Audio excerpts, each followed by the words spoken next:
Hi everyone. सो आज हम start करने वाले normalization and normalized wave function. अब इसे पढ़ना इंपॉर्टेंट इसलिए हो जाता है क्योंकि जब हम आगे अपनी क्लासेस में पढ़ेंगे 1D बॉक्स, SHO या रिजिड रोटर, तो वहाँ पर सब जगह हमें नॉर्मलाइज्ड वेव फंक्शन ही यूज़ करना होता है। और नॉर्मलाइज्ड वेव फंक्शन की टर्म में ही हमें अपनी श्रोडिंगर वेव इक्वेशन भी लेनी पड़ती है और आगे सारे क्वेश्चन भी हम उसी की हेल्प से सॉल्व करते हैं। अब नॉर्मलाइजेशन होता क्या है, ये टर्म आई कहाँ से है? तो ये टर्म आई है हमारी जब हम क्वांटम के पॉस्टुलेट्स पढ़ रहे थे, तो वहाँ पे एक थर्ड पॉस्टुलेट्स था कि N acceptable wave function is that which gives 100% information regarding the system. तो उसको ही हम क्या कहते हैं, नॉर्मलाइज्ड वेव फंक्शन कहते हैं। अब ये होता क्या है, तो मैंने आपसे कहा कि कोई भी सिस्टम अगर हम स्टडी कर रहे हैं, उसका वेव नेचर स्टडी कर रहे हैं, तो उसके लिए जो वेव फंक्शन है हम वो सिर्फ वही कंसीडर करेंगे जो हमारे नॉर्मलाइजेशन की कंडीशन को सेटिस्फाई करेगा।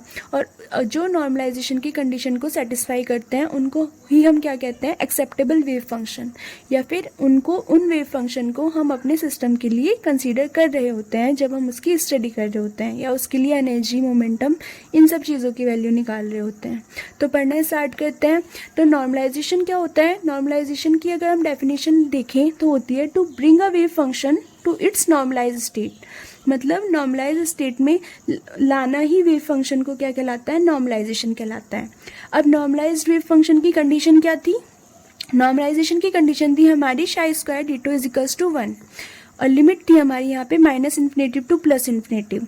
अब ये -इन्फिनेटिव टू +इन्फिनेटिव का वो मैंने आपको पिछली वाली क्लास में भी बताया था। इसका मतलब होता है होल स्पेस।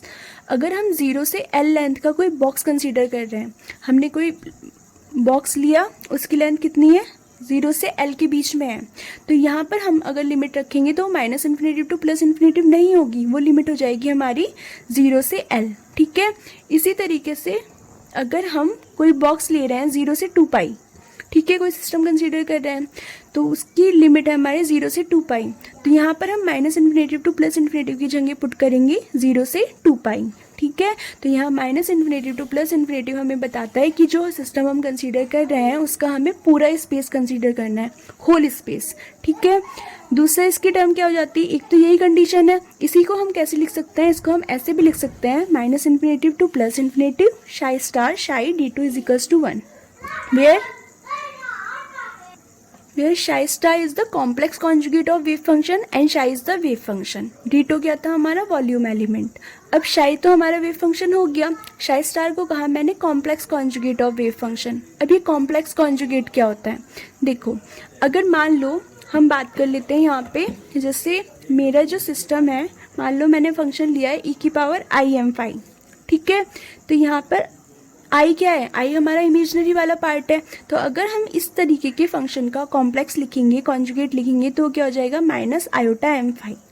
मतलब अगर आपको अपने सिस्टम में कहीं आई दिखता है तो हमेशा कॉम्प्लेक्स कॉन्जुगेट बनाने के लिए क्या कर देते हैं, आई को सिंपल -i कर देते हैं और कुछ नहीं करना होता, सिंपल आई वाले पार्ट को -i कर देना है।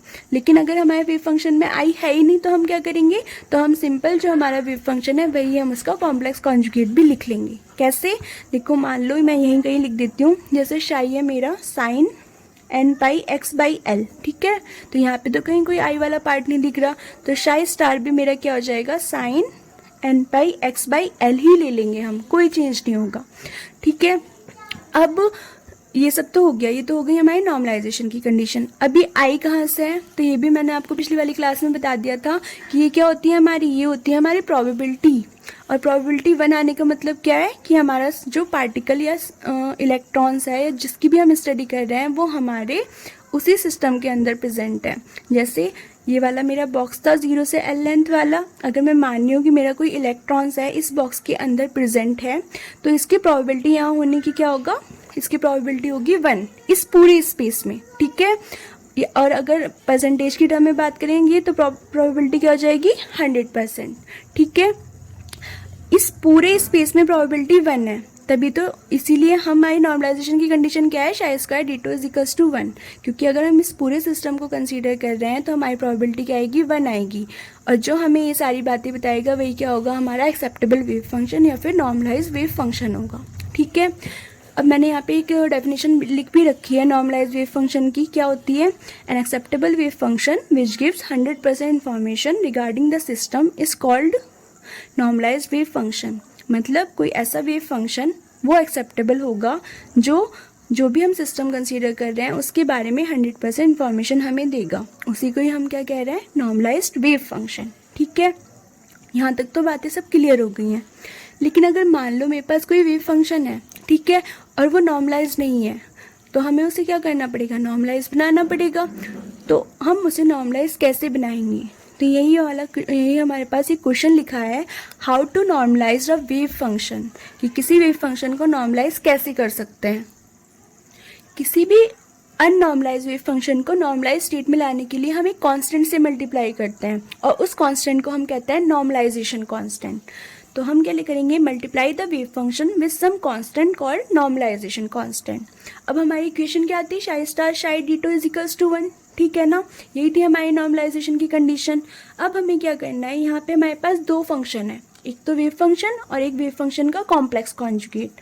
तो हम क्या करेंगे? दोनों को अपने एक कांस्टेंट से मल्टीप्लाई कर देंगे। कैसे? Minus infinitive to plus infinitive n psi star n psi d2 is equals to 1।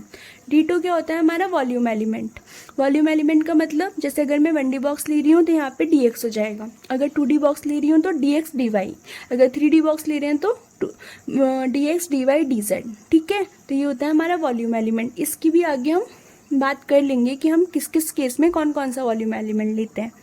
ठीक है, तो ये हो गया हमारा N psi star n psi d2 is equals to 1। अब n भी कांस्टेंट है, ये भी n कांस्टेंट है, तो हम इसको इंटीग्रेशन से बाहर निकाल सकते हैं। तो n मिलकर क्या हो गया? n square minus infinitive to plus infinitive psi star psi d2 is equals to 1। n square की वैल्यू निकालनी है, तो ये क्या हो जाएगा? ये इसके नीचे जाके ये इसके डिवाइड में चला जाएगा, तो ये हो गया minus infinitive to plus infinitive psi star psi d2। n की वैल्यू क्या हो जाएगी? इधर जाके पावर हो जाएगी हमारी हाफ। कैसे लिख सकते हैं? शाई d2 की पावर हाफ, और हमें पता है पावर हाफ का मतलब क्या होता है? रूट। तो ये आ गई हमारी नॉर्मलाइजेशन कांस्टेंट की वैल्यू। तो ये होती है हमारी नॉर्मलाइजेशन कांस्टेंट की वैल्यू। अब हमने नॉर्मलाइजेशन कांस्टेंट निकाल लिया। अब हम क्या करेंगे? अब हम करेंगे जो हमारा शाई हमें जो नॉर्मलाइज्ड होगा, नॉर्मलाइज वाला शाई क्या हो जाएगा? जो हमारा शाई अननॉर्मलाइज्ड था, ठीक है, उसकी हम किससे मल्टीप्लाई कर देंगे? n से। तो ये आ जाएगा हमारा शाई नॉर्मलाइज वाला वेव फंक्शन। ठीक है, तो हमने सिंपल क्या करा है? जो भी हमारा अननॉर्मलाइज वेव फंक्शन था उसके लिए हम पहले नॉर्मलाइजेशन कांस्टेंट की वैल्यू निकालेंगे और उससे मल्टीप्लाई कर देंगे। अब इसे प्रूफ करके भी आगे देखेंगे कि ये सच में नॉर्मलाइज हुआ है या नहीं हुआ है। तो इसके लिए हम क्वेश्चन सॉल्व करते हैं। तो जो मेरा फर्स्ट क्वेश्चन है ये हमारा लिखा हुआ है, Consider a function psi e की power im phi for a rigid rotor in between 0 to phi to 2 pi. Is it normalized? तो हमसे क्वेश्चन में पूछा गया है कि कोई हमारा रिजिड रोटर का सिस्टम है। आगे हम पढ़ेंगे कि रोटेशनल मोशन के लिए रिजिड रोटर पढ़ने वाले हैं हम। तो उसको हमें पूछा गया है कि ये हमारा जो फंक्शन दिया गया है ये नॉर्मलाइज्ड है या नहीं है। तो सबसे पहले तो हमें क्या करके देखना है? नॉर्मलाइजेशन की कंडीशन लगा के देखना है इसके ऊपर। तो स्टार्ट करते हैं। तो नॉर्मलाइजेशन की कंडीशन क्या थी? Minus infinitive to plus infinitive psi star psi d2। अगर ये 1 के इक्वल आ जाता है तो नॉर्मलाइज्ड है, और अगर 1 के इक्वल नहीं आता है तो नॉर्मलाइज्ड नहीं है। तो स्टार्ट करते हैं। यहाँ था minus infinitive to plus infinitive था, यहाँ पर हम क्या लेंगे? हमें क्वेश्चन में दिया हुआ है 0 से 2 पाई, तो यहाँ पे हम लिख देंगे 0 से 2 पाई। शाई तो हो गया हमारा e की पावर im फाई। शाई स्टार क्या होगा? अभी मैंने बताया था यहाँ पे आयोटा वाली वैल्यू है, तो शाई स्टार क्या हो जाएगा? e की power minus im phi. Value put कर देते हैं। शाई स्टार की जगह माइनस im फाई और शाई की जगह im फाई। d2 की जगह क्या हो जाएगा? d phi. ठीक है, क्योंकि हम किसके रेस्पेक्ट में करेंगे? फाई के रेस्पेक्ट में इंटीग्रेशन करेंगे। और मैं आपको बता भी दूंगी जब अभी हम वॉल्यूम एलिमेंट पढ़ेंगे कि कौन सा किस में लेते हैं, फाई किस में लेते हैं, एक्स किस में लेते हैं। ठीक है, तो 0 से 2 पाई हो गया। बेस सेम है, पावर ऐड हो जाएंगी। ठीक है, तो ये हो जाएगा minus im phi plus im phi. यहाँ पे भी ई था, यहाँ पर भी ई था, तो दोनों की पावर हमने क्या कर दी, ऐड कर दी, साथ में हो गया d5। 0 से 2 पाई माइनस आई m pi plus m pi क्या बचेगा, 0 बचेगा, तो यहाँ आया ई की पावर 0। अब किसी की भी पावर क्या होती है, 1 होती है। अगर x की पावर 0 ले लूँ वो भी 1, y की पावर 0 ले लें तो वो भी 1, सबकी पावर 1 होती है। तो ये आ गया 0 से 2 पाई 1 इंटू d5। अब मैंने जब इंटीग्रेशन वाले फॉर्मूलेज आपको पढ़ाए थे तो मैंने आपको बताया था अगर हमारा कोई भी कांस्टेंट होता है, जैसे 2 ले लो, 1 ले लो, 3 ले लो, तो 3, 1, 2 तो बाहर आ जाते हैं कांस्टेंट, अंदर क्या बचता है, सिर्फ 1 ही बचेगा। जिसकी भी रेस्पेक्ट में कर रहे हैं वही क्या आ जाता है हमारा, वही वैल्यू इंटीग्रेशन की आ जाती है। जैसे अगर dx के रेस्पेक्ट में करें तो x आ जाएगी, यहाँ पे d5 के रेस्पेक्ट में करें तो क्या आ जाएगा 5, और लिमिट क्या हो जाएगी 0 से 2 पाई। लिमिट कैसे पुट करते हैं, जो भी हमारी वैल्यू है variable, upper limit minus lower limit. Upper क्या है 2 पाई है, तो 2 पाई माइनस 0 क्या आ गया वैल्यू 2 पाई। तो नॉट इज इक्वल्स टू 1, 1 के इक्वल तो नहीं आई है, तो हमारा जो वेव फंक्शन है, wave function is not normalized. ठीक है, अब नॉर्मलाइज करने के लिए हमें क्या करना पड़ेगा, हमें नॉर्मलाइजेशन कांस्टेंट की वैल्यू निकालनी पड़ेगी। वो क्या होता है, अभी हमने देखा है, होता है 1 upon minus infinitive to plus infinitive psi star psi d2। यही हमारे नॉर्मलाइजेशन कांस्टेंट की वैल्यू होती है। तो चलो निकालते हैं, क्या हो जाएगा 0 से 2 पाई ई की पावर आई एम 5 ई की पावर माइनस आई एम 5, और ये क्या हो जाएगा d5। अब देखो इसकी वैल्यू हमें दोबारा सॉल्व करने की नीड नहीं है, क्योंकि यहाँ पे जो 2 पाई वैल्यू आई है किसकी आई है, ये हमारे 0 से 2 पाई ई की पावर माइनस आई एम 5 ई की पावर प्लस एम 5 d5 की वैल्यू ही आई है हमारी 2 पाई, है ना। तो यहाँ पर हम पुट कर देंगे 1 अपॉन 2 पाई, क्योंकि ये जो हमने सॉल्व करा है ये किसकी वैल्यू सॉल्व करी है, इसकी वैल्यू सॉल्व करी है। और n हमारा क्या होता है, माइनस इन्फिनेटिव टू शाई स्टार शाई d2 ही तो होता है। तो बस हम क्या कर दिया, √2 पाई वैल्यू रख दी, क्या आ गया 1 अपॉन √2 पाई। तो यहाँ पे हमारा शाई नॉर्मलाइज्ड क्या हो जाएगा, जो वेव फंक्शन हम आगे अपने सिस्टम के लिए कंसीडर कर सकते हैं वो हमारा ये वाला वेव फंक्शन नहीं है। कौन सा होगा, n इंटू शाई अननॉर्मलाइज्ड। ठीक है, ये हो गया हमारा वेव फंक्शन, n की वैल्यू आई है 1 अपॉन √2 पाई। ठीक है, और ये क्या हो जाएगा e की पावर आई एम 5। तो जब भी हम आगे अपने सिस्टम कंसीडर करेंगे तो उसमें वेव फंक्शन कौन सा लेंगे, 1 अपॉन √2 पाई e की पावर आई एम 5। ठीक है, चलो अब क्या करते हैं, प्रूफ चेक करते हैं इसका कि ये हमारा नॉर्मलाइज वेव फंक्शन आया है नहीं आया है। कंडीशन क्या थी, minus infinitive to plus infinitive psi star psi d2, यही कंडीशन थी।